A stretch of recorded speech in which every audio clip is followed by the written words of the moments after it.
నుంచి వీళ్ళు ఇప్పుడు ఈ మేకర్ చెకర్ వాళ్ళ నెగ్లిజెన్స్ అయితే తప్పనిసరిగా ఉన్నది. బట్ మెయిన్ గా కాన్స్పైర్ చేసింది మాత్రం ఇతను రామాంజన్ అని చెప్పేసి సూర్యాపేటలో branch manager. Okay, thank you. వేరే చిట్టి డబ్బులు అవన్నీ కూడా ఖర్చు చేయడం జరిగింది. అతను ఏ మనీ డ్రా చేసినాడో అవన్నీ కూడా మనం రికవర్ చేయడం జరిగింది.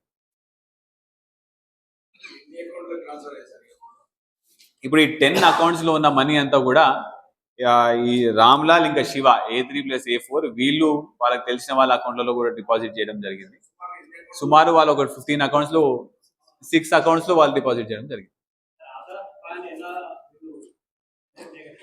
ఇప్పుడు బ్రాంచ్ మేనేజర్ కి, ఇప్పుడు సూర్యాపేటలో పనిచేసిన ఈ బ్రాంచ్ మేనేజర్ కి కస్టమర్ అప్లికేషన్ ఫామ్ అంటే అకౌంట్ ఓపెన్ చేసే సమయంలో ఆధార్ నంబర్, వాళ్ళ ఇంటి అడ్రస్, పాన్ కార్డ్ డీటెయిల్స్ అన్ని ఉంటాయి.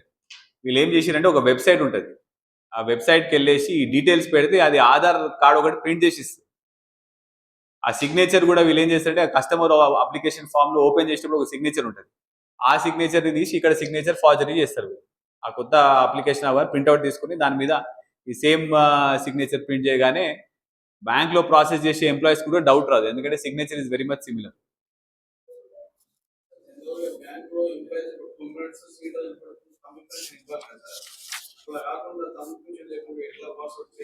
అంటే ఇప్పుడు ఇతను గత 2.5 years నుంచి అక్కడ పని చేస్తున్నాడు కాబట్టి వాళ్ళకి కొంచెం దగ్గర అయ్యేసరికి వాళ్ళు ఇతను నమ్మి ఏదైనా చిన్న పనులు ఉంటే కూడా బ్యాంక్ కంప్యూటర్స్ వర్క్ ఉన్నా కూడా ఇతనికి అప్పచెప్పడం జరిగింది. సో వాళ్ళు ఏదైనా పక్కకి వెళ్ళి వాష్రూమ్కి వెళ్ళడము లేకపోతే ఇక్కడ లేని సమయంలో మాత్రం ఇతను లాగిన్ అయ్యి ఈ అప్లికేషన్స్ అన్ని కూడా ప్రాసెస్ చేయడం జరిగింది. బ్యాంక్ లో కూడా మేకర్ చెకర్ అంతేనా? మేకర్ చెకర్ అనేది ఒక చిన్న కాన్సెప్ట్ ఉంటుంది. అంటే ఒక పర్సన్ అప్లికేషన్ ఇనిషియేట్ చేసి ఇంకో పర్సన్ అప్రూవ్ చేయాలి.